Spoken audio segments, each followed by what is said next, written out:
What is good, people, and welcome back to the Hype Report. I've got a very, very special guest today. Technically, my boss to a degree.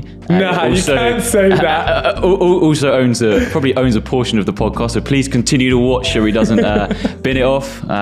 Calfreezy, welcome. What's going on, man? I'm good, man. I'm good. I'm excited to be here. Like I said, sort of like part of the creation of it, but it's actually cool to be on it. I was there like, when's he gonna ask me to come on? And then he messaged me, and I was there like, yes, let's do it. Oh no, mate! It's a pleasure, mate. It's a pleasure. You're probably quite a fitting guest because although you're not a fashion creator, you are into your garments, your shoes. I saw you recently went on holiday, and I saw you rocking a pair of Travis Scott reverse moccas. Yeah, man. I don't know why I paid that much money for a pair of shoes. How much you paid for them? I think it was it like £800 or was it £1,000? It was something like that because I got it as well. So the reason why I don't know the exact answer is because I got that pair and then I also got the Palace puffer. And I think I messaged you about that when it came out, and I was like, I really want this. But it was funny, like I got it because I thought, oh, that balaclava looks really cool. And then I put the balaclava on me and I looked at myself in the mirror and I was there like, what am I doing? So I packed that thing back up, opened the zip in the back, put it back in there, and I'm there like, you scrap this. Bro, I got what color do you get? The cream, the white one? No, I got the blue. The blue one. Okay. I got the red one. The red one's probably the shittest one, which is quite disappointing. Yeah, because I got.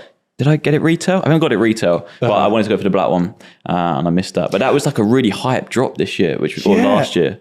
I mean, I don't know. So I really wanted I think they call it the stone color one, the cream one, I guess you're referring to. And I really wanted that one. But then I saw Will and Nee post a picture with the stone one. And I literally messaged the guy that was sorting it for me. And I was like, do not get the stone one. We need to go for the second color. And I was like, I think I like the blue one the second. I didn't want to go for a black one just because I feel like all my puffer jackets are black. Yeah, that's true. That's true. But I have to admit, even though the balaclava thing definitely doesn't suit me at all, the actual quality of that jacket like surprised me so much because I'll be honest with you, and look, this might upset your fans. I don't know what it is, but I'm just going to speak my opinion. I've bought a few Supreme pieces and the quality of those have been so poor. I've been so disappointed with that. And so I just told myself I'm not buying any more Supreme. And so I kind of maybe mislabeled Palace like that, but I was sort of expecting the same thing with that. But I don't know about their other things, but when I got this puffer jacket, I was like,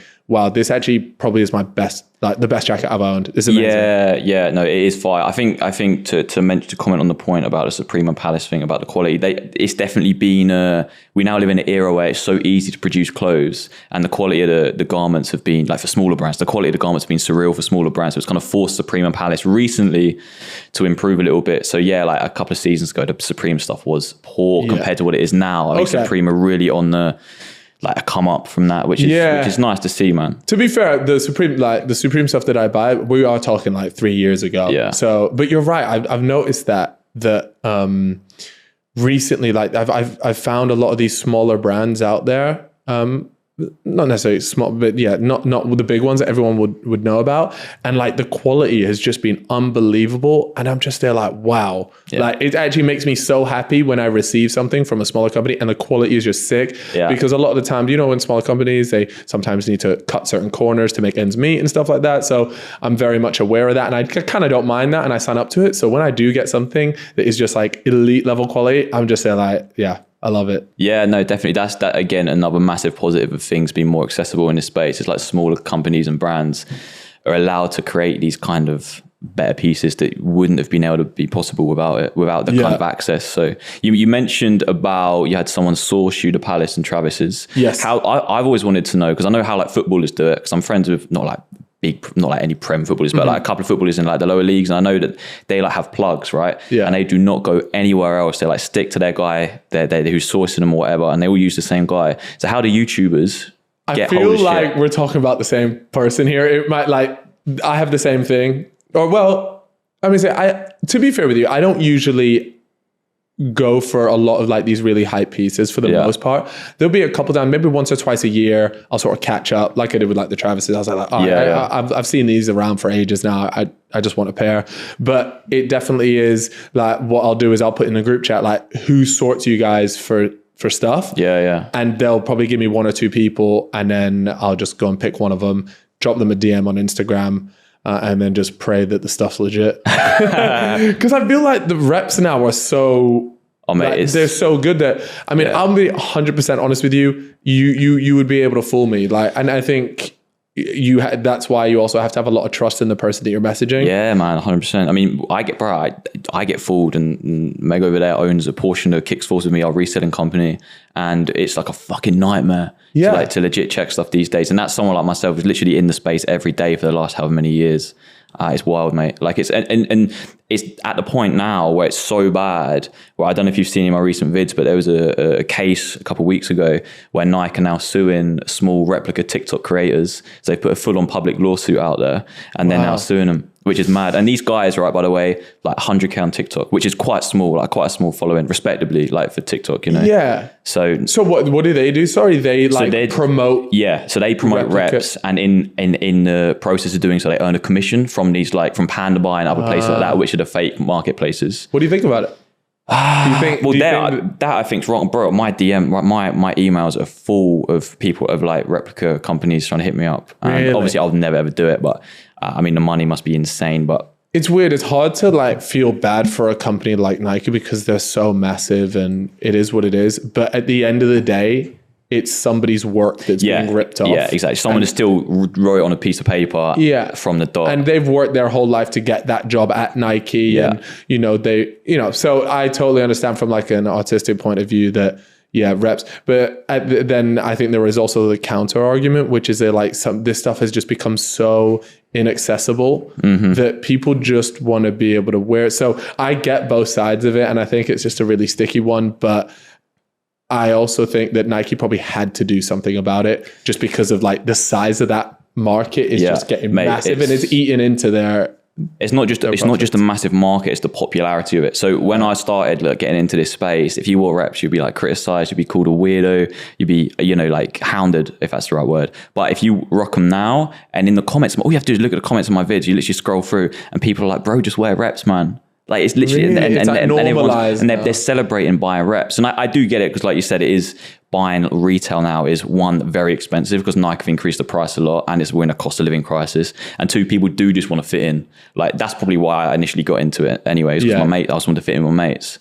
That's probably why everyone gets into it initially, you know. For sure. And I mean, how can you criticize someone for that? But at the same time, like you said, it is chaos, bro. Like it's.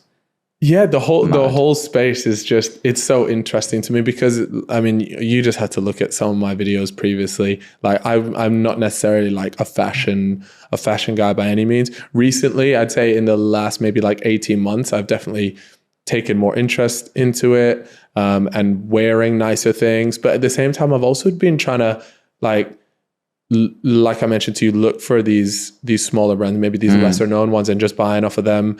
I am a bit of a sucker for an Instagram ad. Yeah. Which is like, I hate that I get baited into them because like I have had some big misses with those, and that's where maybe the quality, if I get an ad too many times, I won't buy it. That might sound weird because I just think you have a fair bit of money to be pumping in here, and it just feels off. Yeah. Whereas if I get it maybe like once, I might like bookmark it, and then I'll stumble across it again later, but not the ad.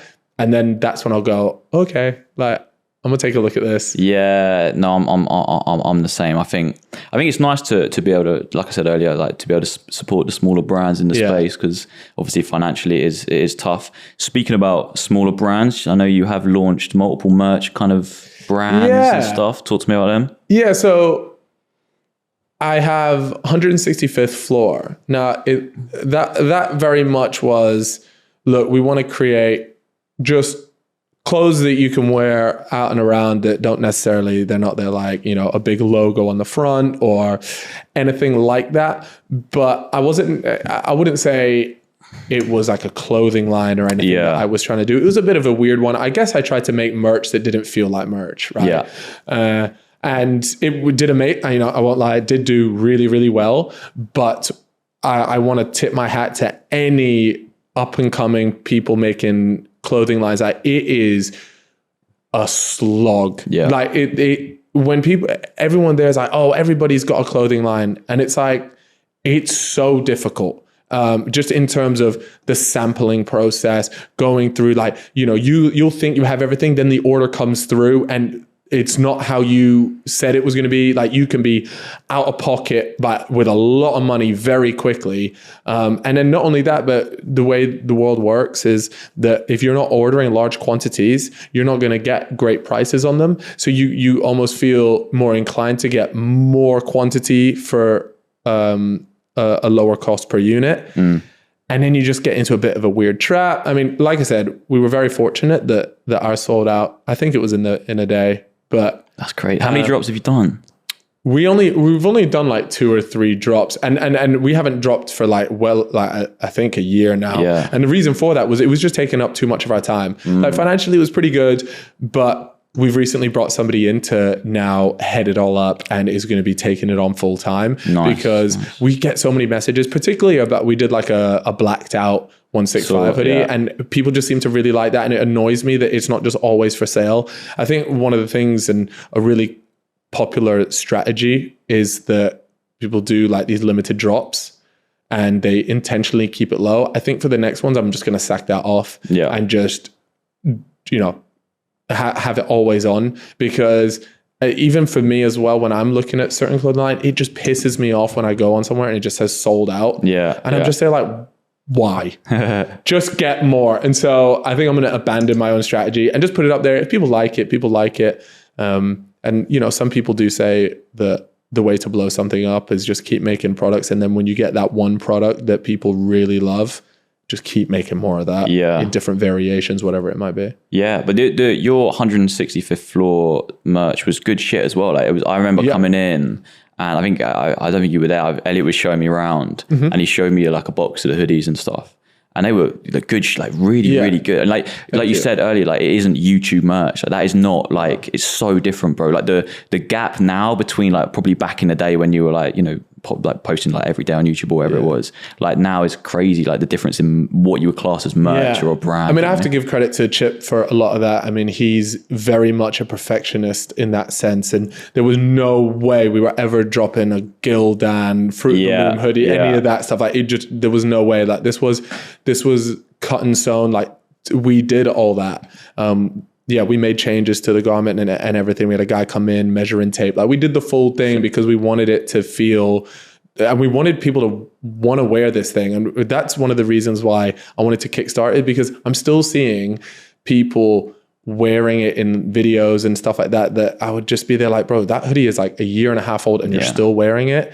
I think that's pretty cool. Yeah, that's dope, man. That's dope. And I guess one of your mates, Calix, is a very big brand in the space at the moment, no two ways. And he's probably had to master that art of breaking the barrier between YouTube merch and being like an independent brand. And how is that being, like watching that from the outside? Yeah, it's sick, man. Look, I always want to support my friends doing things. It's always going to be a very difficult sort of tag to get rid of is that like YouTuber thing. Like, oh, is this just like YouTuber merch, but for shoes? And I know he's done a good job of moving away from that. And even just speaking to him, I don't think he'll mind me saying, but he definitely has a core customer base that just isn't YouTube related. Like he could never promote on YouTube videos or anything like that, and only use maybe his newsletter or whatever it is, and he will sell. So he's really managed to build that sort of brand identity, and I know that he's like, that is his main project. He's still doing YouTube, he's still there, but his time and effort goes into no two ways, and he's a big perfectionist too, and I think you need that in that industry.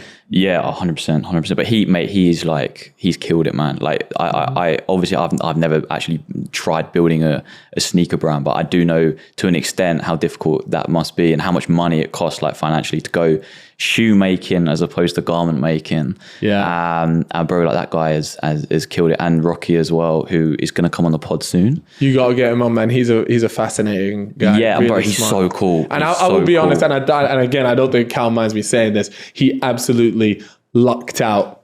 Might make your own luck, but he lucked out by coming across someone like Rocky. Yeah, he's super talented. Yeah, 100%, 100%. But the best thing about No Two Ways, right, is I said on it, I spoke about it like on a previous pod. But it's not the silhouette or the design or even the quality of the shoe. They're all great, but it's the actual like experience and the extras you get with the shoe. So like I imagine you get like friends and family pairs from him all the time, and when they send me some stuff.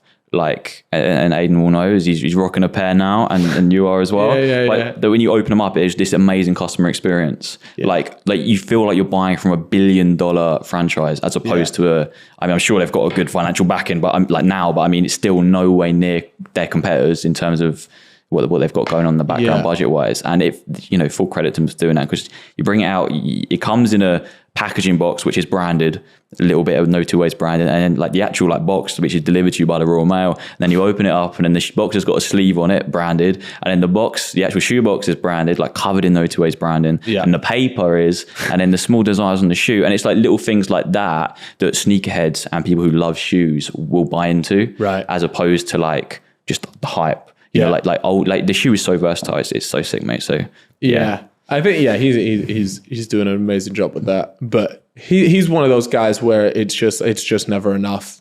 Oh, really? You know, I think he always wants more. I put it this way. I think working for him would be amazing, but you really gotta love shoes. I think. You gotta live that lifestyle. Which, I guess as a startup, you need those type of people around you. So. Yeah, 100%. Yeah, no, So in terms of smaller brands, because I would class No Two Ways obviously as a smaller brand in the grand scheme of things. Do you have smaller brands out there that you're there like, I go to these up? Because I guess a lot of the stuff that you want to cover and that you talk about is hype. Yeah, everybody knows about. We're talking about Nike. You're talking about New Balance. These big ones. Do you ever wear / get into smaller brands that aren't as big, or do you just tend to steer clear? Definitely, bro. Definitely. In terms of content, like it has to be about the hype shit, especially on the main account, because TikTok is my main, like the main, like daily, right? So that's got to be about shit that is popping and people know, just so I can get the views. Unfortunately, if I do it sometimes on like the second account where I review smaller brands. But in terms of like the main TikTok, it kind of just has to be the hype stuff. Yeah. However, I do rock personally loads of smaller brands. Sick. And that's because I get sent a lot of them, and two, I'm friends with just naturally a lot of people in the space who have a lot of stuff going on, and I do promote it on like the Instagram stories and stuff like that, like just completely free of charge. And I had a series on my second TikTok account, which is quite a small account, it only has like 100k, but I literally do like it's called a small brand series. So they send me an item of clothing, I review it, and that's it. Yeah. And a couple of the brands have gone on off that series. I mean, one of them blew up. They had like 1-2 mil views. And the first brand that I showed on that video, like really popped, like really popped. I'm still in touch with them now. And I mean, they now have like 40k followers on Instagram, sold 6,000 pairs on 6,000 units in their recent drop. And that's not all because of me at all, but initially I imagine a little bit of the budget to go on to the next drop was because I made that vid, and that was sick. So that was dope. I was gonna say that must be a pretty nice feeling though, just in general, being able to help out, because like at the end of the day, Nike don't give a shit if you're fucking twerking for their shoes. So it's cool. I like seeing I guess just as I've got older, I've just become more interested in some of the smaller brands, but now especially more because I know the effort that it takes to put into it. That's true. But don't get there's a lot of shit out there too. There is a lot of shit. There is a lot of crap out there, because I think people also look at some people that have come up like Clint and what he's done, and they just look at that and they go, oh man, I could do that. Yeah. And so they give it a go, and then they're like, well, you probably found out pretty quickly that it don't work like that. Yeah, man. You've got to have a whole philosophy if you're building a clothing brand, like a whole like route right to the top to bottom. You got to know what you're doing. But yeah, there is one subject I really wanted to not quiz you on, but speak about, was that last year especially, and I think this year as well, sport and fashion are going to become very close, and they're already very, very close, but they really kind of merged last year especially. And we got the Paris Olympics this year, which is the fashion capital of the world, and the Olympics, and then we got Euro 2024 as well. But one thing that really popped off was kind of golf and streetwear. I know you're a big golf man. I am a big, look, I love golf, and this is what I'm wearing right now actually is a golf brand. Yeah. So this is Malbon. Would you mind just quickly pulling up who owns it? I think it's Schoolboy Q owns this brand. But I think it's them, and they did like a collab, I guess, or licensed Coca-Cola stuff. And yeah, like I really like a lot of their stuff, and there's so many cool golfing brands. There's another one called Bogey Boys as well, and I think that's Macklemore's. And there's like I just feel like the golf aesthetic is sick. Yeah, like it's kind of like the old money look, with a bit of a streetwear attached to it. Yeah, man. I mean, Jordans have been.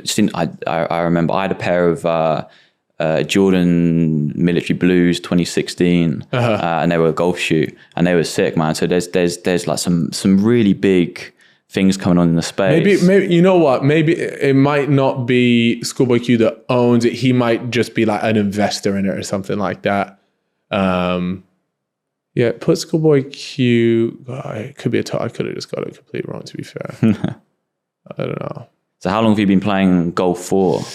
I played it a little bit as a kid, and then I stopped playing. It requires a lot of patience. Yeah, man. As a sport. 100%. But I love it. And then I got back into it last summer. And by last summer, I mean 2022. Yeah.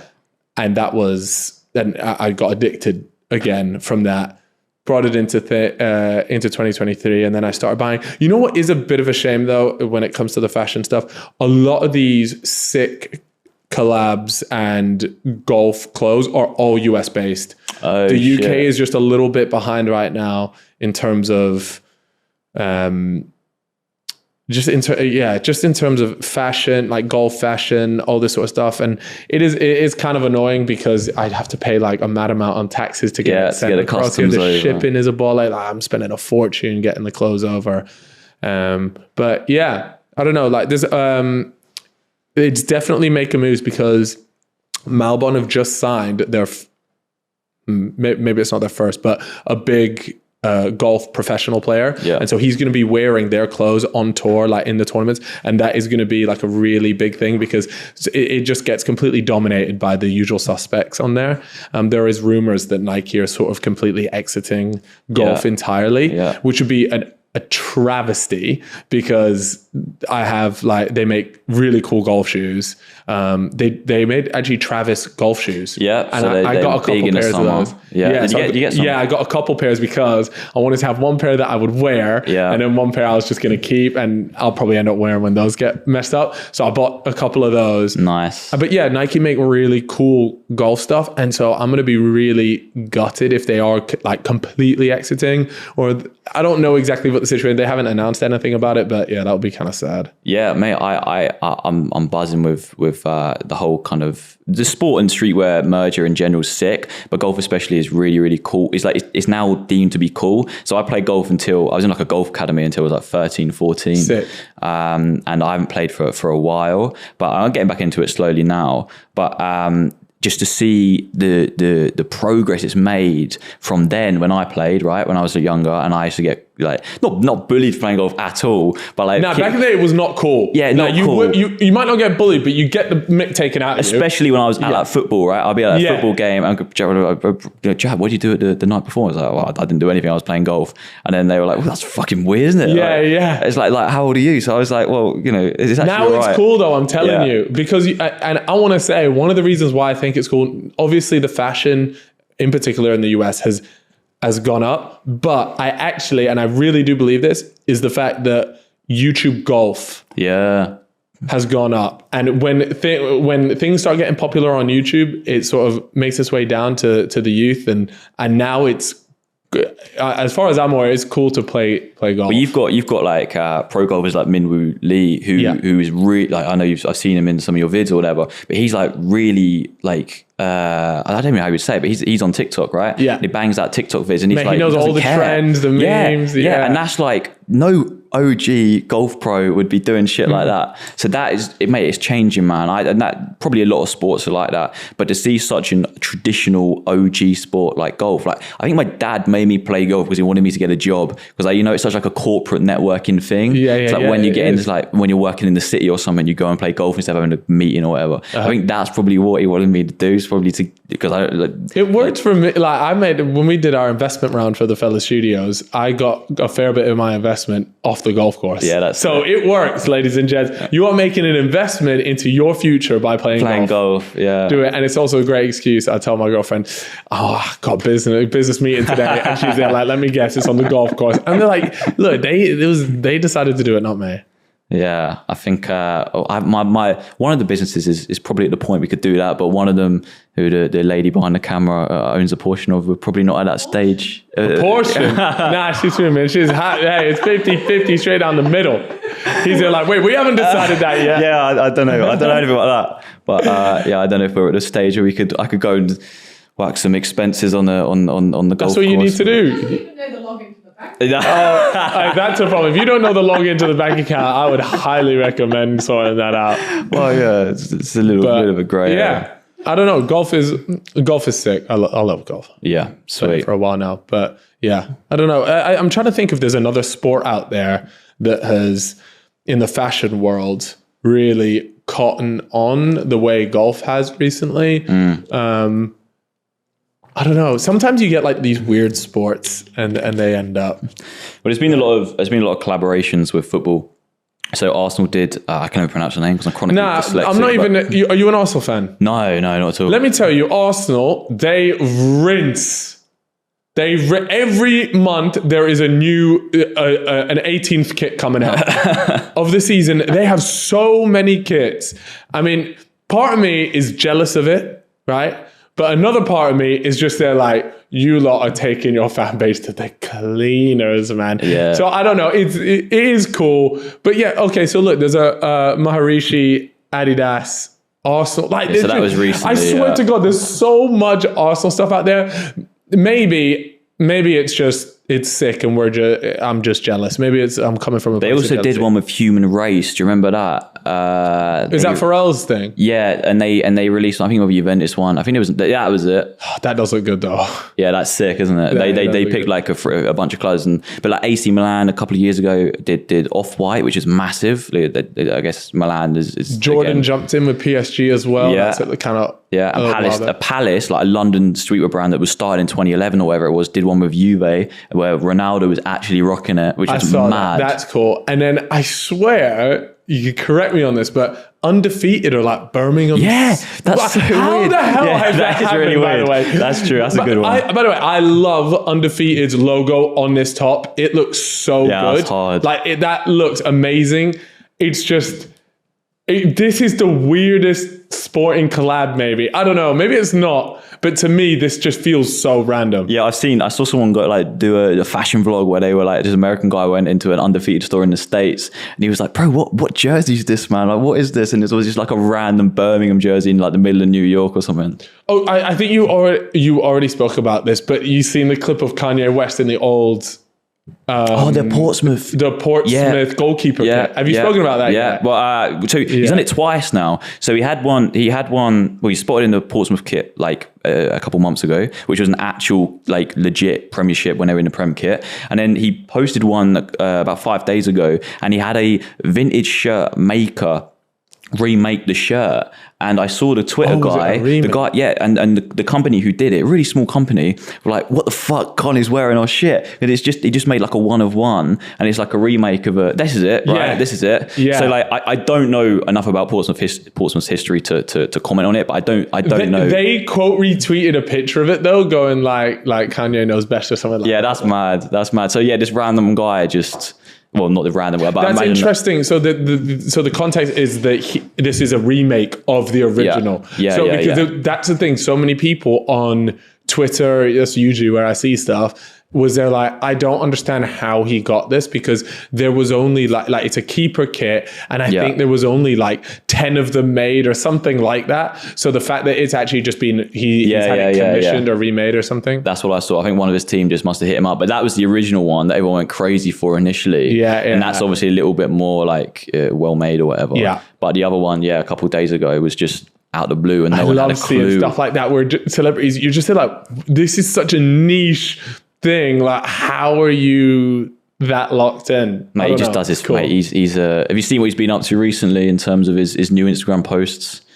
Bro, he's put some very interesting, revealing. What? I mean, fair enough, do your thing. I remember if someone put it in the group chat, and I was there like, this has to be on the edge of Instagram's like terms. Yeah, because I was like, oh god, I can't wait to do a video on this. And then I messaged my editor. I was like, can we do this? And then he was like, well, we're gonna have to cover the whole thing up as just in case, because TikTok are really strict on that shit. So, and obviously don't want to risk anything. So I was like, because I didn't want to get in any trouble, I was going to leave it, because if you blur it out, the whole picture's there's nothing. You have to blur the whole thing. Everything's on show. But he's released these new Yeezy boots that is like stocking. No, the sock thing. Yeah, massive long. But didn't he get in a bunch of crap because there's another brand that have a really similar one? Oh really? I don't know. I'm not sure. Is it? It's not Balenciaga. So someone's kicking off about the Yeezy sock or whatever it's called. Is it called the Yeezy sock? Is it? It's like a $200 sock that you can pre-order, and it takes like 4 months to get here. Yeah, it was something about the design being really similar. Yeah, the Yeezy pods. Yeah, I don't know. Would I be wearing those? I don't think so. I don't know. Would you wear those? Not now, but I mean, in a year's time when everyone's rocking them, I probably would have to buy a pair, but I don't know, man. I probably not. But that's one of the, it's so funny the amount of times that I've like slagged things off and then they've just become kind of the norm, and then I end up like wearing them or using it, whatever it is. It's shocking. This was in the summer when everyone thought Kanye was a clone, was his face. Aiden, go back to the original picture, right? So whatever one, his face looked huge, and it wasn't like everyone was like debunking it. They had like TikTok doctors were like, this isn't just weight gain. This is like, something has happened to him. Yeah. So, mate, he's, Kanye West is going through his thing right now. He's been. Those are celebrities. In terms of YouTubers, which YouTuber in the UK do you think has the best fashion sense? I'm curious to know this from somebody that knows. I should have prepared that. I don't know. I'm not actually. Is there sure. somebody that you think, like, if I say like fashion sense in our world, in our side of YouTube, he dresses well. I don't know about dress as well, but someone who has worn some cool pieces is Harry Rotashaw. So he has worn some crazy shit. So he had, because I pick up on things just in like random Sidemen videos that no one else will know. Like when they went into a store, Harry bought a Supreme hoodie that I had like years ago. But he also had which I actually contacted him directly. I went through someone to contact him about because I wanted to buy it, was the Stone Island Heat Reactive Thermo Ice Net. And bearing in mind, this is a $2,000 jumper. A handful in the world have been made. There's not many about. And the guy, Harry responded to the guy I said, because I don't know him personally, obviously, but anyway, he responded to me through this guy, and he was like, "Oh, bro," I was asking to buy it, and he was just like, "Oh, bro, I don't know where it is. I don't know. I just don't have a clue where it is." Yeah. So when did you message him that? This would have been about a year ago. Literally about a year ago. So when we moved out of, it's so funny that you bring that up, because when we moved out of our flat, I think it's 2 years ago now. Yeah. He was like clearing out all of his stuff, and he got that out, and we were looking at it and we are like, "Oh, do you remember this? Like that Stone Island thing?"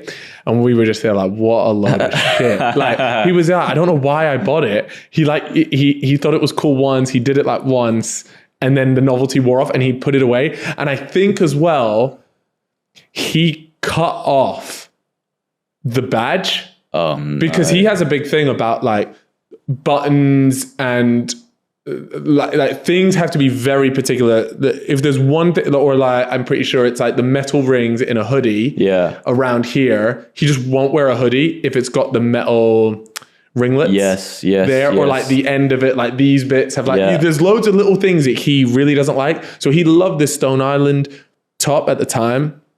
but he didn't like the badge because it had the buttons holding it in or something. Yeah. So he just got rid of it.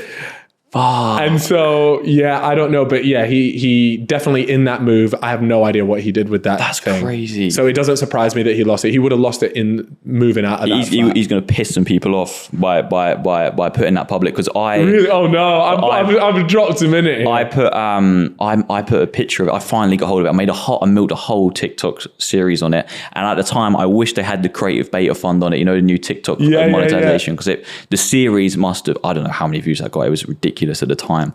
Anyway, I finally got hold of it, spent literally £2,000 on it, got hold of one through someone else who had to get it from someone else.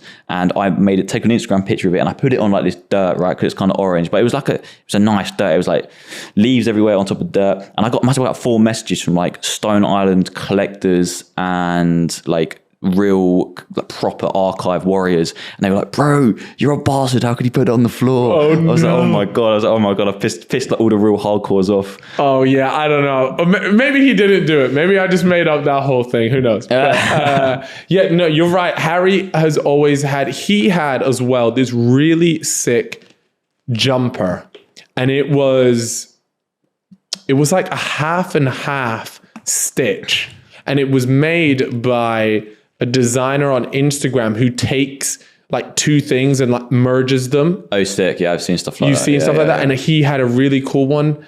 And I can't remember what exactly it was. Oh, that's going to annoy me. You know what? Maybe somebody watching this will, because he's worn it in videos before. But and when I saw that, I was like, that's really cool. He's always worn like slightly different things, but never, he will rarely wear like hyped bits, but he just finds like cool things. I got something from Tokyo when I went out there many years ago, and it was just at like, I don't know if it was a market or I forget exactly where it was, but it was like a Coca-Cola branded blue sweater, and it had Coca-Cola in red and just for years I remember him asking me like, yo, let me have that. And I really liked it at the time. So I was like, no. I think now I still have it, and I should just give it to him. I don't even know if he'll still like it anymore. But he's always been one to just like really unique things. But people always say that he is one of the best dressed in the Sidemen. The one thing that he is bad for though is he just wears like joggers. Yeah. The top half is always elite. But he'll then just go wear some joggers with it. But that honestly sums him up. Yeah. Like he's not putting things on to look cool for anyone. He just puts it on because he likes it, and then he also wants to make sure he's comfy. Yeah, man, that's just the way it is. The best way to be. Yeah, I remember he had the white and blue Anorak Supreme Lacoste. Yeah, he went so many videos, man. That's so nice. I had that as well. It's fucking sick. On the subject of kind of YouTubers, who is the worst dressed? Vicstar, man. Vicstar, do you know? Okay, well, let me put this. Vicstar's not the worst dressed, actually. Like, I would never look at him and be like, oh, you've dressed, like, you look bad today. Like, he'd never that. But he's just, it's copy paste every single day. And he wears, like, it will be, usually, I think he's still, I don't know if he still gets the skinny jeans out, but like it'll be that, like a t-shirt that says like Givenchy across the front and then a bomber jacket. Yeah. It's like, do you know what? It's not even a bad dress sense. It's just like the default DJ look. Yeah. Like all DJs wear what he wears. Yeah. And I mean, fair enough. Like he is going into DJ stuff. But for me, I feel like I could always tell you what he's going to rock up wearing. He's a Versace fan as well, isn't he? I've seen it's all those ones. It's like Louis V, Versace, Givenchy. Like, it's all that. And so he's got that. But let me tell you, like, JJ, KSI, he had his moments of some very questionable outfits. I remember he had I think they were red or gold, the Louboutins, and they were the bright gold things. And he wore them to like a red carpet event, and that picture went crazy. He used to have a brand, and they used to make these shoes with like a zip on the side. Yeah. You remember those ones? And they were quite expensive. And I remember one time he had his Lamborghini, and I think it was right at the beginning when it was still orange, and so it was still quite new to him. Anyways, we went to Selfridges. I mean, we're talking, by the way, this is like 8 years ago, maybe longer than that. We went to Selfridges, and that shoe brand with the zip. It's like, is it Zanetti? Is it Zanetti? I'm not sure. I think I know the ones you're referring to. Please try and find it because anyway, we go to Selfridges, we walk in, the guy recognizes him from previously, and he goes, I want all the ones that have come out since I was last here. The guy literally rocks up. Yeah, is this it? Yeah, this is the brand, Giuseppe Zanotti. Oh, man. Right? And it was these type of things, but they also did like high tops. Yeah. All this. And he went in there, he said, give me all the new ones. And they brought out like 10 new ones. He comes out with 10 shoe boxes in Selfridges. And I'm there like, are you serious? Like, he just went in there and just said that. And then that was it. Like, it was the quickest shopping experience ever. Went in there. Yeah, see them like white ones. Yeah. You recognize him wearing those, right? Yeah. The high tops. Yeah, those right there. He used to wear those, but in every colorway possible. And yeah, he must have spent a fortune there. But fuck it. Like, I mean, you don't even have to go that far back to see. I was a few years ago, 100% I would have put myself up for this for this award, because oh my god, man, I had some howlers. You know, on the subject of a clip that went viral of KSI last year that went around like the sneaker community, was he actually gave away, Aiden, you can pull them up, but a pair of Red Octobers he didn't know about to a charity shop. Yeah. And they're a 10 grand shoe, a Nike Air Yeezy 2. And that was like baffling. I made a video on that. And that was crazy. Like, look at that, right? From to buy them dead stock now, 44K. On StockX, yeah, that's mental. Yeah, I don't know. They were, he just does his own thing. And you know what I quite like about, I guess, that's the alarm to tell you that JJ fucked it by not holding on to the pair. This is like the third time this has happened in the podcast now. Yeah.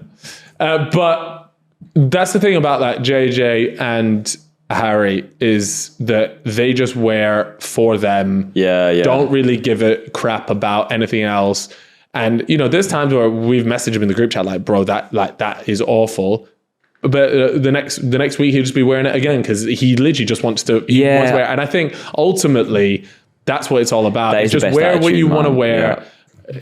We'll all look back in 20 years anyways and just think, what the hell? Whatever it was whatever it is, man. Yeah. No, I'm 100% the same. I think that's definitely the best attitude to have. I'm a whole lot happier being a fashion creator with that mindset now than like I was like 2 years ago when I first started trying to get into it. I was like, I've got to wear this because someone said in the comments I should try this. Do you know what I mean? So it's just a whole lot better.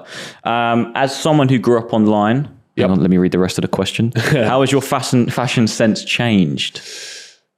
I mean, it was tough to get worse than when it started. I mean, I had the skinny jeans and the plim soles and the top man V-shaped top on. Like, so it was only up.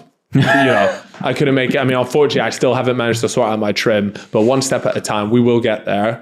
I don't know. Yeah, it's just one of those. I just started looking into more of the fashion stuff, and it wasn't even necessarily that I like woke up one day and I was there like, I need to look fashionable, because I still don't even think that's the case.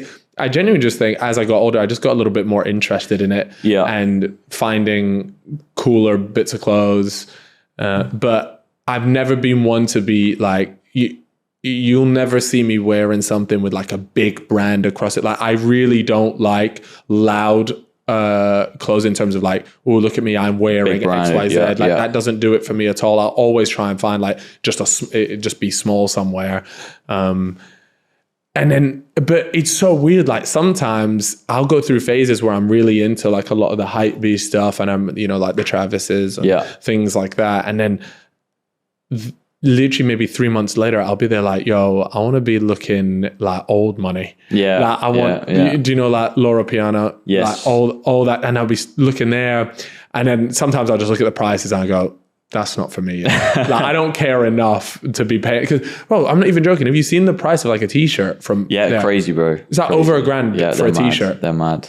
Yeah. I'm like, And that as well is, you see when people look at Jeff Bezos and there's like this saying, or I don't know what the saying is, but there's this theme that's like, look at all the richest people in the world. They're not wearing plain a white Louis tee. V. They're playing, that plain white tee was probably about $2,500 from a brand in Italy made by some fucking grandma. Like 10 in the world. Yeah, there's like 10 in the world. Actually, you know what? It was probably custom made for him to fit him or her to look the way, you know what I mean? So that whole trope is just absolute waffle. So wear whatever the fuck you want to wear. What was your first, when you came into like YouTube money a little bit, what was your first materialistic fashion or sneaker item you purchased? Oh, damn, I should have thought about this one.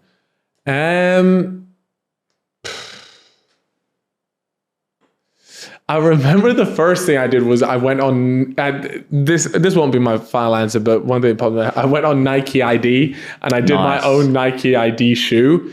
It was the worst thing because that's gone now, right? Yeah, I don't think they do it anymore. And rightfully so, because what we as mere mortals need to realize is that we cannot design when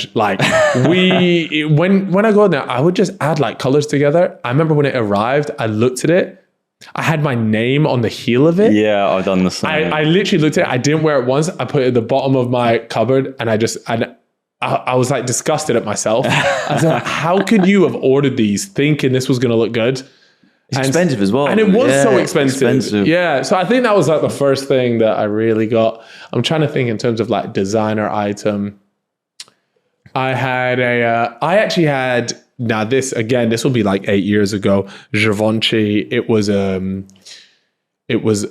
crew neck, black crew neck that said like love more or something on the front. Oh man, I rinsed it though. Like I really liked the sweater, but yeah, I rinsed it. It's not necessarily like, I don't look back at it and go like, oh, that's really cringy or whatever, but I don't know, like them type of sayings on the front, I'm a bit like, yeah, I'm not sure I'd wear that now. Yeah, but that's just maturing though. I think I'm probably going through that phase a little bit now. Like my whole brand was built on like buying weird shit like that and that. But like now, like, you know, it's a lot more low key, and I think that's just growing up, mate. To be honest. I actually agree with you. Yeah, for sure.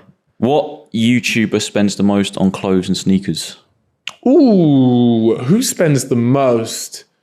I mean, JJ will just spend the most on clothes for sure, but it's a bit of a cop out answer. I know, like what Toby's doing with Ill Vision. I don't. You know what? I probably would say Toby. Simon collects sneakers though, so he has probably spent the most in total. Shit. Yeah, but. In terms of what he wears, he's not one of those type of guys to just go and buy because it's a brand. Yeah, you find out a lot of sneaker collectors and sneakerheads is that it's just sneakers. They're not that invested in like the stylistic element of it and the aesthetic, which is quite sick because it's like being true to yourself. But yeah, his collection's cool. Yeah, man. Cool he just it happened like pretty quickly. He was there like, I'm just gonna collect sneakers, and I mean. I wouldn't call him like a sneakerhead though. Really? Like he's not. He knows stuff about shoes, but when I think of a sneakerhead, I really think of somebody that's like obsessed with shoes. Yeah. He's not that. I would just call it, like, I just think he's a collector. Like, and he enjoys it. Like he likes having it. I think it's quite a cool thing to collect. I mean, I've always said I would like to collect something. I just don't know what that is yet. Yeah. Like at one point I was like, oh, maybe I should collect like the football cards that you get and start doing that. And I was like, oh, maybe I'll collect like retro kits. And then I was like, nah, no, maybe not really. So I would like to find something to collect. But I know, he's got those. And I was actually with Simon when he bought those Air Mags. Yes, I saw that clip. The Back to the Future crap. Because he bought the 2011 pair, which is the pair that doesn't lace automatically. So they've gone down in value. Yeah. But the other pair has gone up a lot, which released in 2016. And I think they're now, again, Aiden, you could probably get it up on StockX, but I want to say they're probably 30, 40K. Like the Nike Air Mags, bro. I mean, they are... What, for the auto lacing ones? Yeah, and then Simon's ones are now, I mean, look, here we are, 60. Jeez. 60,000 GBP. They're the 2016, bro. So I think they light up, they kind of auto lace. They're pretty mad. But I mean, I couldn't rock them. like in my village. I couldn't walk around with them. I mean, I'll be... No, but these aren't a shoe that you wear though, right? No, not really. But I would still want to wear them. I think all the shoes I have, I would want to wear. You would wear? Yeah, I think so.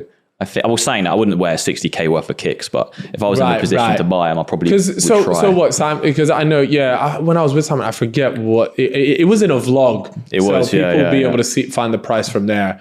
But yeah, I was with him. We were in Vegas, and it was actually weird because I think the day before he was like to me, "Yeah, if I ever saw those shoes, I'd just buy them." That's sick.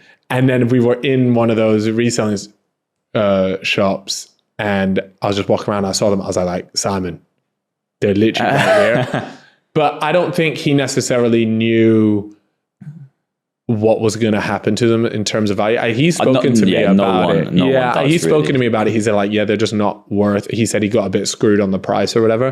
But I always think in those type of shops, you kind of do, like they're just making, but fair play. At least he gave this one guy a fat commission. Like you should have seen the guy's face when he bought them. The guy was so excited because they're making a commission on each pair of shoes that they sell. Yeah. And so when you come in, the actual retail assistant. Sorry. Mad. Yeah, the retail assistant was like, I wish you could see his eyes lit up. And Simon bought them so casually. Just straight, we saw them, bartering. And I don't even know if I think he was gonna buy them regardless of size.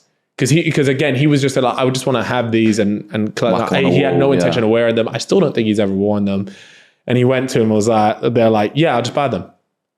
And the guy was there like, what? I mean, I'm sure they get a lot of fraudsters in there trying to like flex with a camera. Yeah, exactly. And then he was there like, no, seriously, like, I want to buy. He's like, all right, sir, I'll box these up. Like that. And this guy would not stop smiling. And so at least, even though the value of them went down, at least Simon gave that guy imagine it would have been like a couple % commission, but then that would have been a lot, $1,000 or something crazy. Yeah, fuck. I reckon. Yeah, the guy that sold it, and I reckon actually there's probably like a bonus that if I was running that shoe store, I would have said to the entire floor staff, I'd say there's £1,000 on top of your commission if you can sell this pair of shoes.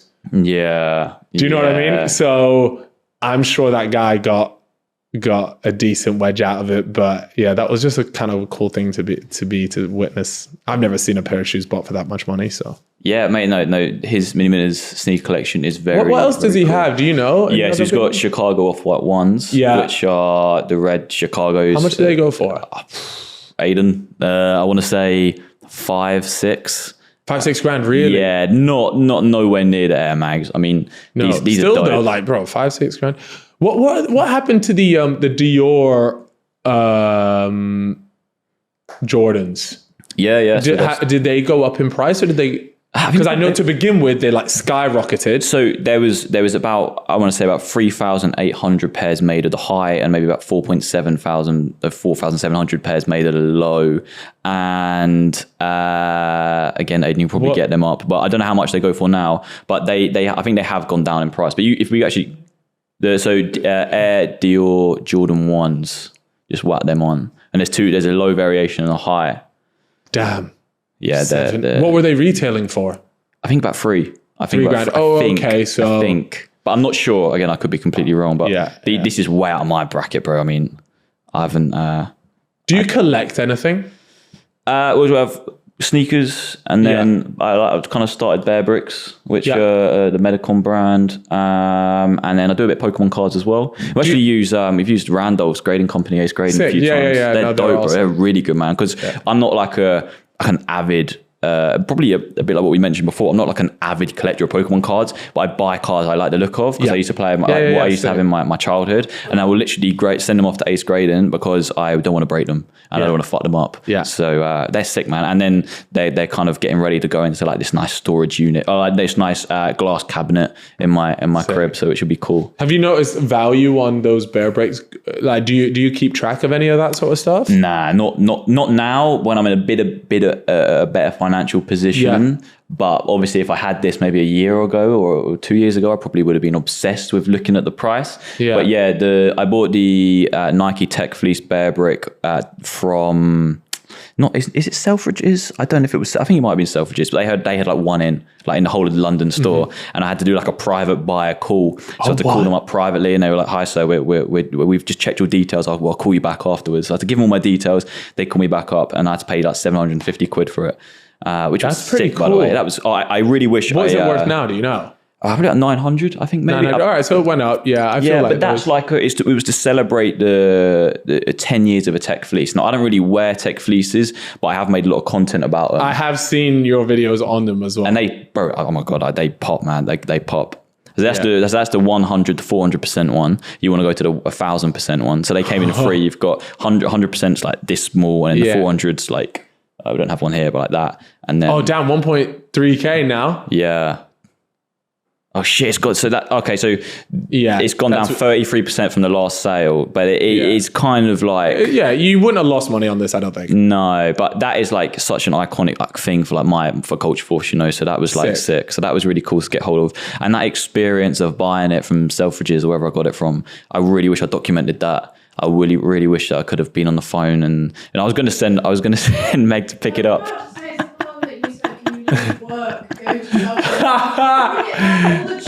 Oh, you just carry around like this grand of a bear, but that would have been class. They are fucking big, yeah. 1,000%. Yeah, but thankfully they did next day delivery, which I paid a fortune for. They didn't offer free delivery. Which really pissed me off when I was spending. To be fair, though, what I would say is they probably would have done if you were getting like a normal pair of shoes, but this thing, like you said, is that's true. Wham! Like they would have lost a fair bit of money on the shipping of that. Yeah. No. Yeah, that's true. I actually got a message from, I think after that video, I got a message from Simon, Miniminter. Yeah. And he hit me up and he wanted to do like this mystery box thing. Yeah. Which was sick. We haven't got around to doing it yet because you should definitely do that. I know Simon's always looking to do videos and stuff like that because I did a mystery box thing, but it was for watches. Yeah, I've seen that shit. Nico, and cool. That was super cool. So I guess if you could be the Nico of Simon would love to do stuff like that. Yeah, he's cool. But going to try and get him on the pod as well. He said he's keen, but he's not sure if he knows enough about it yet. But look, I know. I'll be honest. I'm nowhere near knowledgeable about this type of thing. Simon will know more than me. But I think that's the beauty of this podcast, though, is because one, I'm obviously my whole life is about it, but I'm not that I'm not that guy who's like, oh, bro, you need to cuff your cargoes. Yeah, that shit isn't really me at all. It's more about the collecting element and documenting, trying to buy this stuff. Anyway, he said he's going to come on. I didn't chase him. I didn't double message or anything. You should see him, man. To be fair, I know over the next couple of weeks he's away, but maybe in February he's knocking around. We'll do something for sure soon. What else have I been told to ask? How's your sneaker collection? My sneaker collection, you know what? I have a big problem. And my problem is I will buy a pair of shoes and I'll be like, this right here, these shoes, they cost a fair bit. Yeah. I'm going to wear them on nice events only. Next thing you know, I'm just wearing them to go to like the local bar and I'm just there like, then they get scuffed, they get messed up. Yeah. And then I'm there the prime example is those Travis Scotts that I have, like they're already a bit fucked. Yeah. And I'm just, and I'm there like, I just can't collect and keep them in good condition. So I just said, you know what? I'm not going to become like a sneaker collector, none of that, because there's clearly an issue here with my brain. And at the end of the day, I was there like, their shoes, they were made to be worn. I'm gonna just wear them. That's and it that's just is what it is. That is the best. I think you're much more into sneakers than I imagine. You imagine you are, just from that attitude, because actual sneakerheads will have that mentality of wanting to wear the shoes, even if like I don't know, you watch a sneakerheads video, they have like 200 pairs of kicks in the background. Most of those creators will wear all those pairs. Yeah, that's the kind of mentality they have, which is sick. Do you have a pair that you've worn the most? I'll be honest with you, genuinely, these no two ways. The reason why they just go with everything. Yeah, that's so. I've rinsed these, and I'll be honest, I have five pairs of them, because when they do get too battered, I just get a new pair out. So absolutely these, I have to be honest with you, I'll put my hands up. I know people get stick for it, but I rinsed the 550s when they were out. New Balance 550s. New Balance 550s. Yeah. I had like a few colorways of those. I don't really wear them too much anymore, but certainly the first half of 2023 and a lot, I think, of 2022, I was just rinsing. I wore a lot of those. What else were there? You know what? Dunks just come in handy because they're easy just to put in everything. So if I'm just going somewhere quickly, Dunks just seem to work quite a lot. But other than that, there's not like, I am certainly not. One thing I tell you what that I never really got into were like Air Maxes and all that side. I never really got into that because I'll speak to people and they like know the exact numbers of certain things and they're like, oh, those are these and I'm there like, wow, like fair play. Yeah. But overall, not really. Like I like wearing clothes that are supporting friends as well. So anytime a friend has either a brand or, you know, they want me, like, to be fair, Cal will send me a lot of shoes early and genuinely request, like, not bad feedback, but constructive feedback. Because he'll just send me them and be there like, right, what, I don't really care what you liked. Like, just tell me what you didn't like about this. And so you should like my conversations with him, like I'll message him 3 months after wearing a pair of Bella, I'd be like, bro, this bit of the shoe is fucked. Like, need to fix this or like bits and pieces like that. And I just think, I'd much rather be wearing a shoe that I can at least help give feedback on than not. I guess it helps when you do have one of your best mates is a massive sneaker brand. Yeah, no, definitely. Hey, that's not for everyone. They are sick though. I mean, I've already. They just go with everything. This is such an easy shoe, and they did the latest drop, which was it's bad that I don't know the name of them. The mountain types. They have like the special fabric on them, and he was wearing those ages ago, and I really wasn't sure about them. And I told him that I was there like, bro, I just don't know about these at all. And I told him that, and he brought them out, and now I really like them. It's not that one. It's like it's not Gore-Tex. Is it Gore-Tex? I think it might. Yeah, it is, isn't it? I think it is, and it's got that on it, and it's got a bit more of a. It has that kind of weird texture, doesn't it? What's that like style called? Gorp core or bloke core. Yeah. What bloke core? Yeah, well, actually, they're probably different things. Though. So bloke core is like, you know how we saw like the football shirt wave in the summer, like everyone wearing vintage shirts and like dad jeans. That's kind of like bloke core. Sorry, and then Gorp core is like. Active wear, like outwear, like actual outwear. So what brands like Arc'teryx, North Face, shit like that. Much more technical. So I think that's maybe if you click on those ones right there, like that's actually, I don't know. Actually, Instagram's dog water on desktop, but yeah, those ones there, I actually really like those ones. So those ones and these that I'm wearing just because they go with literally everything. It's sick. Sweet. What was your first kind of merch venture? Now I know you said you've kind of hit like the success with your current merch, 165th. Yeah. What was your first merch venture? You know what? The very first one was probably a collab thing that I did with Joe Weller, right when we had this Wheezy stuff going on.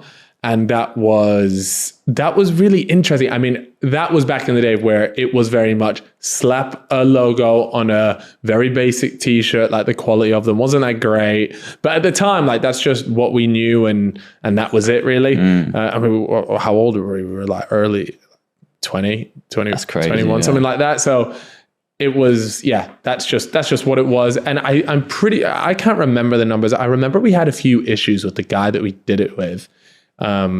We ended up getting into a bit of a dispute with them. I can't remember.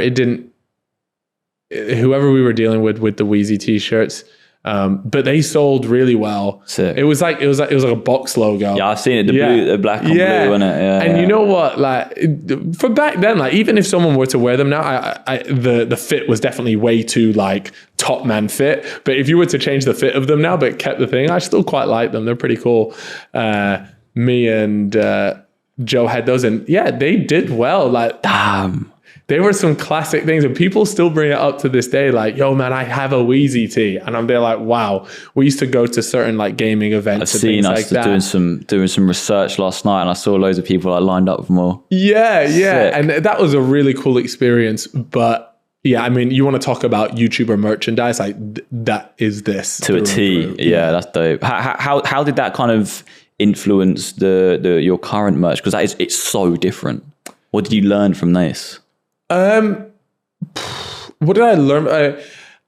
You know what? It was weird. Like I wouldn't necessarily say that that influenced any of the stuff that we did, because like I said, Chip, honestly, I really can't take too much credit for the 165 stuff, because Chip he's so involved in that creatively, and he's the one going back and forth. I think he probably took a look at the quality of those Wheezy tops and said, yeah, this man is not touching the 165 stuff. And that's probably the learning lesson there, is that I think for me, it's about understanding what my strengths are, and genuinely my strength is not in product when it comes to this type of thing, and that's just what it is. And so to be able to step back and let somebody like Chip do it, I'm much more interested in like the marketing side of things, and we work quite well like that. He's very much like a product guy. He was actually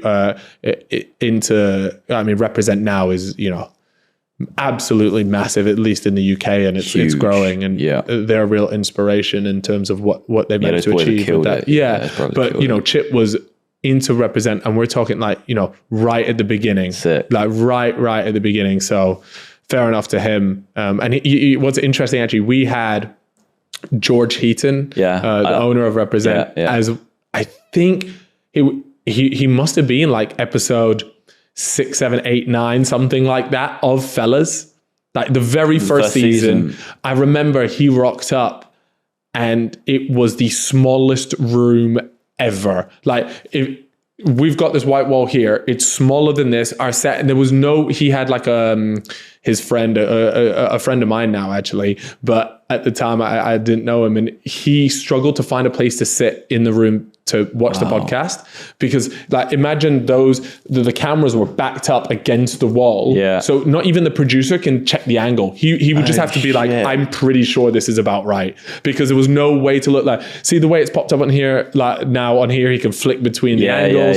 That was, we could not do that. And so I know when George Heaton rocked in, he was there like, what the hell am I going on here? Like, this is so amateur, but fair play to him. He was a lovely guy. And it's more his mindset and just the way he operates his life is inspiring. So yeah, he's sick, man. He's him and his brother. They have killed it. He's definitely someone else we've got. When we first started like moving to the guest format here, we wrote kind of like a dream list of like kind of like what I did anyway, of like outlandish people who was really difficult to get on. He was right up there, because I think he will.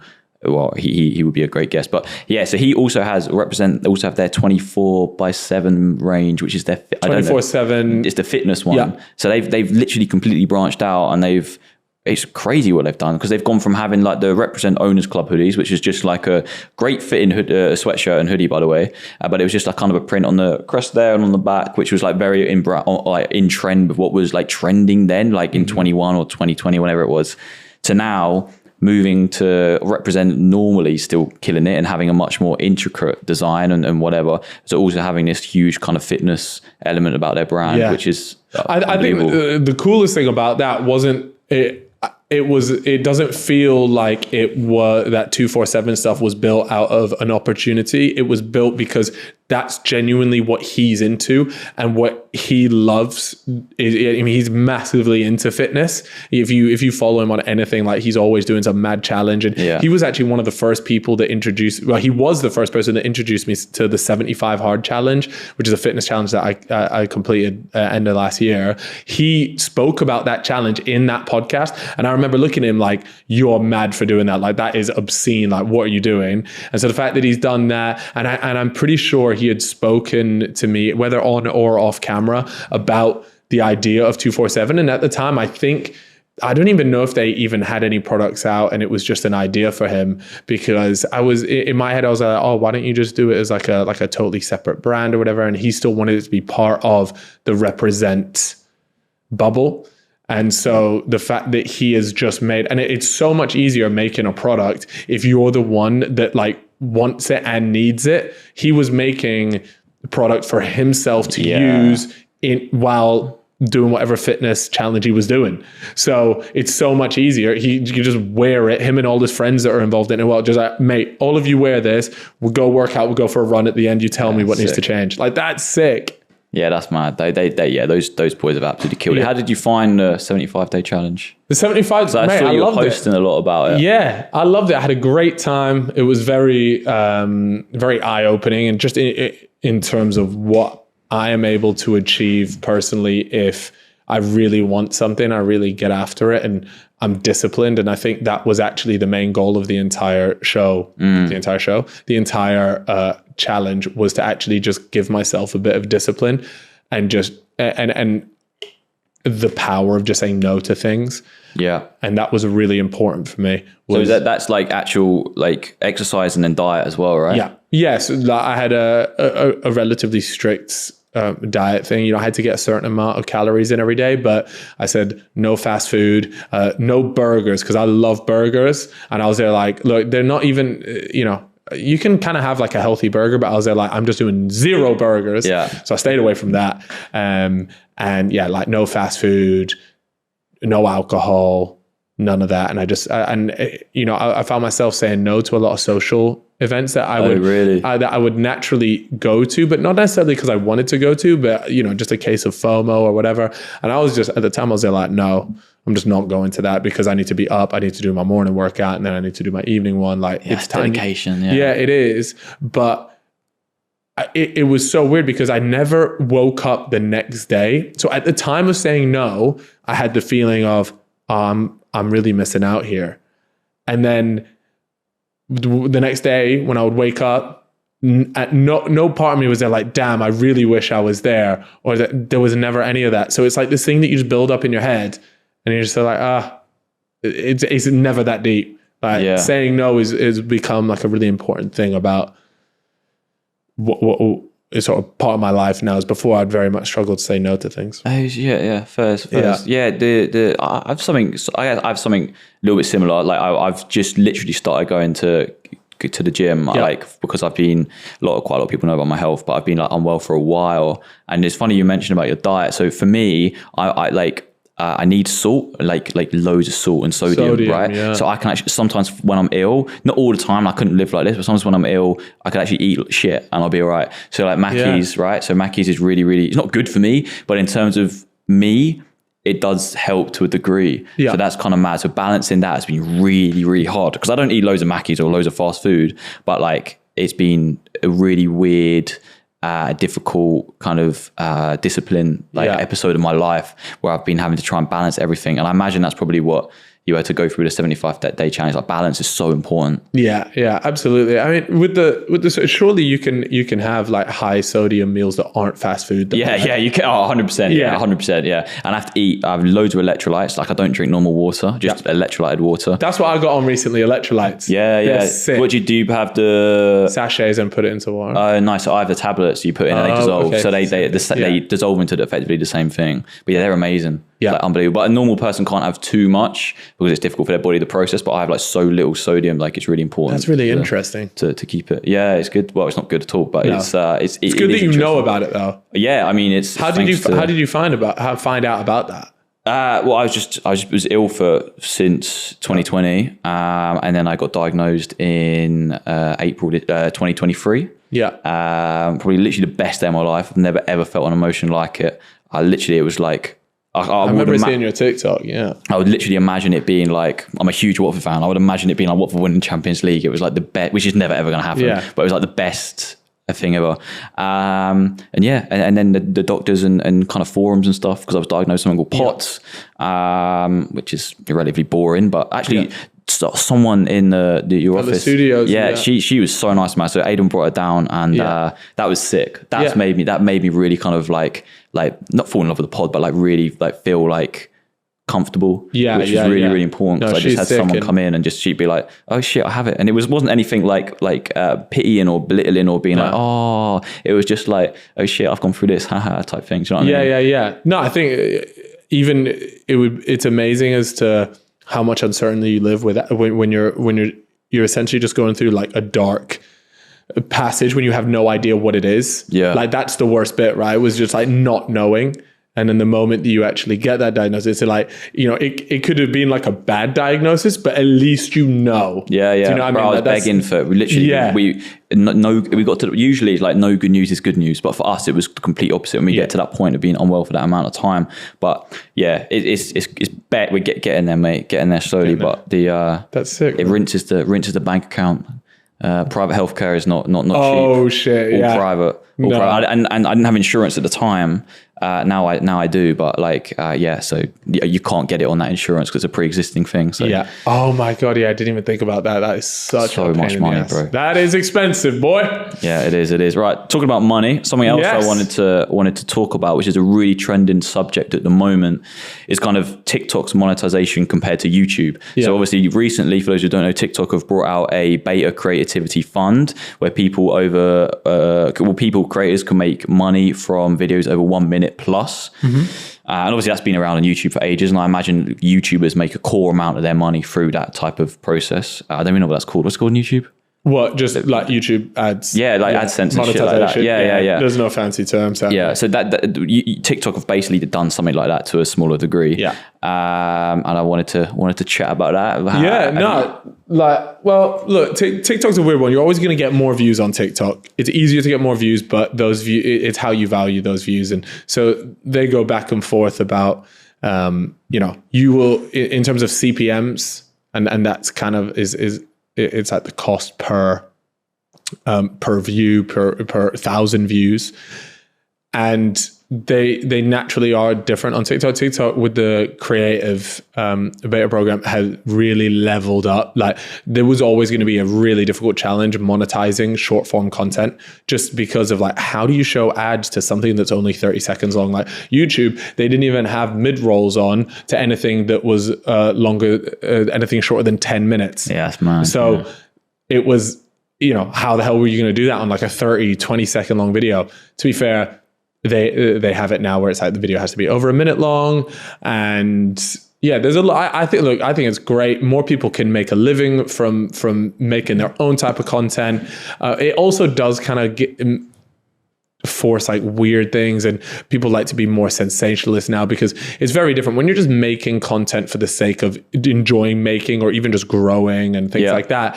You just make content, but the moment you say there's money involved, people's perspective immediately switches, and it's like, right, how can I make the most amount of money? Instead of making the best content, it's switched to how can I make the most amount of money? And on TikTok, we definitely saw that switch, and people now making minute long videos, and it's like, yeah, but one, this didn't have to be a minute long.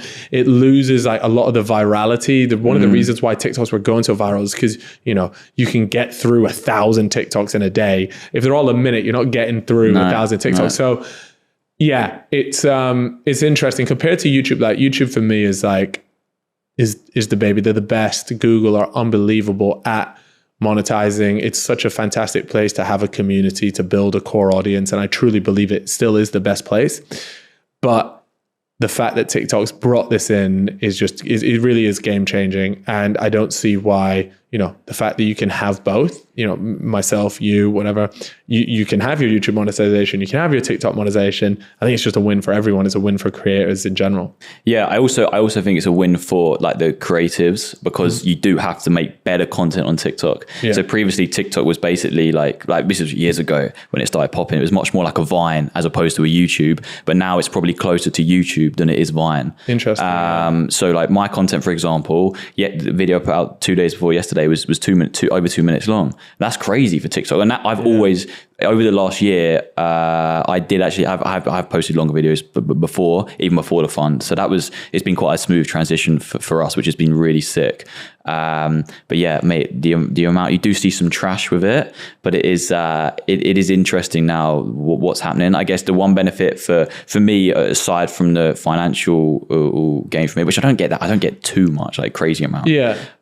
For my views, I should get way more about, because I got quite a young audience. I think the RPM or whatever it's called is quite low. Yeah. It's not that high at all. But you do get to spend more time with your audience, and you probably do build a little bit of a core audience as opposed to you do on 15-30 second videos, which is nice. And it definitely benefits people like myself who are like predominantly TikTokers. Yeah. And kind of have that like high quality TikTok content. I have like literally an editor who works with me all the time, full time, and we spend just churning them out. Yeah, cool. Yeah, but it's like really quite. I would imagine it's not it's not a YouTube process for sure, because that shit is like a TV show, right?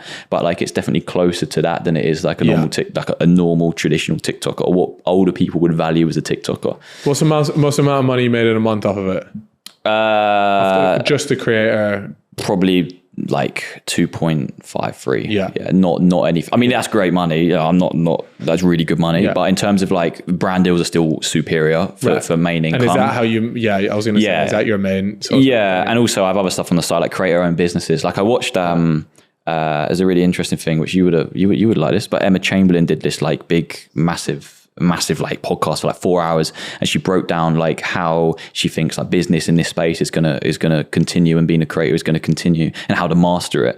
And she was basically expressing that creator owned businesses will be the next, I guess, exactly what you boys have done, and to what I'm trying to do to an extent is because you have like that ambassadorship without actually having to find an ambassador. You can naturally have that like organic ambassadorship, which is like mad. So yeah, that's another. No, it's true, man. I totally think that. I mean, I know she was doing like her coffee stuff, and she's wildly successful. So yeah, she's sick. Yeah. Big someone else who has popped off recently and has spoken about the beta program of Flex, how much he's making is Bebo. You've seen him? Oh my God, yeah. No, I have seen him. I mean, I've only seen, I'm talking like 6-second clips of him just like swallowing a whole chicken. But I'm well aware of, like, I saw the tweets. I've seen it. It's mad. What was his number? So he said, right, he was doing a live stream, I think it was Ed Matthews. He made 10K in October or November. But since then, I reckon it's probably 20.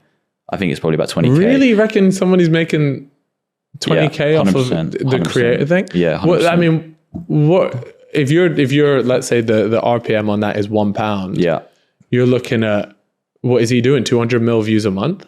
I don't know what he's doing, but there was a point in, I think it was November, December, where he was hitting, you know, every video was kind of like 3, 4, 5 million, and then a couple of them went big numbers, like, oh really? Okay. like 10 mil plus. Oh, and there's like wow, yeah, 17 there, 9 there, 7, 8.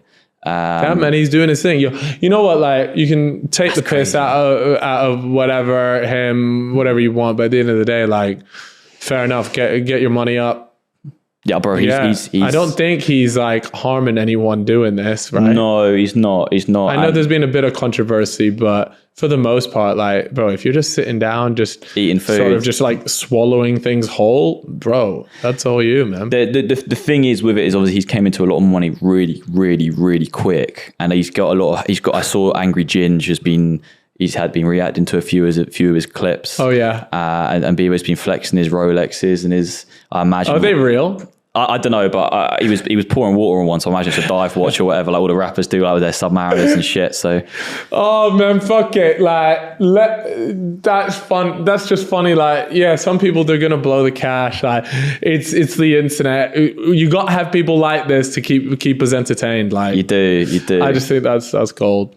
Yeah, you're a big watch guy, actually, aren't you? Yeah, I like watches. Again, in the same sense as to Simon is to sneakers, I am to watches. Like, I know, a bit about watches, but at no point would I say I'm on any expert level or anything like that. But I can absolutely appreciate a good watch. It's just a bit of a shame that.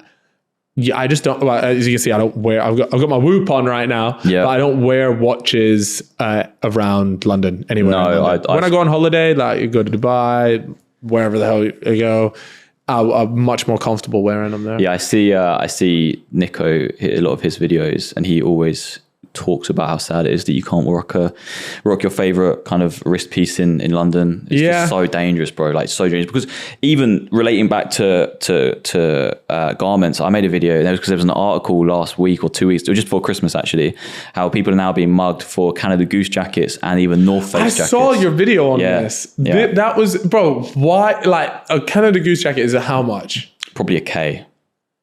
But they like, it varies. But it just sounds so much more difficult to rob a jacket than it is to just snatch someone's phone. Like, a phone is going to go for $1,000. Yeah.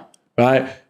And these lot will, like, you've seen those videos of like the police like unpacking some of these guys' backpacks, and they have, like, no joke, like 100 phones in there. Yeah. Right.